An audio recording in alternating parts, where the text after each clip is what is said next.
Assalamualaikum warahmatullahi wabarakatuh. Perkenalkan, nama Ibu Alivia Mutsafarudin atau biasa dipanggil Ibu Via. Nah, hari ini kita akan belajar IPA. Pertama, kita harus tahu dulu kalau ekosistem itu ada dua komponen, yaitu biotik dan abiotik. Kalau gitu, yuk langsung kita bahas. Komponen biotik dan abiotik merupakan komponen dalam sebuah lingkungan hidup atau ekosistem. Komponen biotik merupakan komponen yang ada di alam dan meliputi semua makhluk hidup, seperti hewan, tumbuhan, mikroorganisme, dan manusia. Sementara komponen abiotik adalah seluruh unsur yang tidak hidup dalam ekosistem, seperti tanah, air, dan udara. Dalam sebuah ekosistem, kedua komponen tersebut nantinya saling berinteraksi. Yang pertama ada biotik. Berdasarkan fungsinya, biotik dikelompokkan menjadi 3, yaitu yang pertama ada produsen, yaitu makhluk hidup yang dapat membuat makanannya sendiri, atau disebut juga sebagai autotrof yang membuat makanan sendiri melalui proses fotosintesis. Contohnya ada ganggang, bakteri, dan tumbuhan hijau. Yang kedua ada konsumen.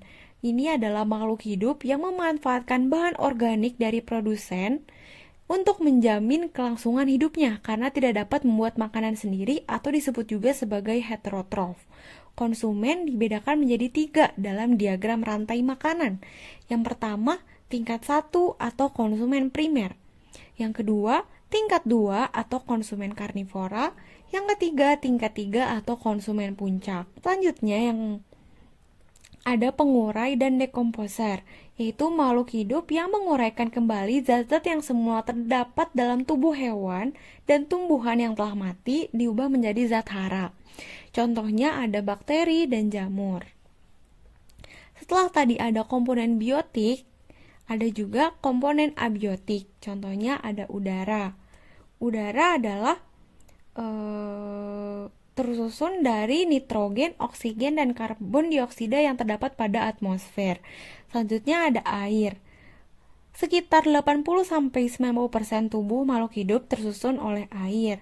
Selanjutnya ada tanah dan mineral. Tanah digunakan sebagai sumber utama terjadinya fotosintesis sehingga produsen dapat menghasilkan makanan.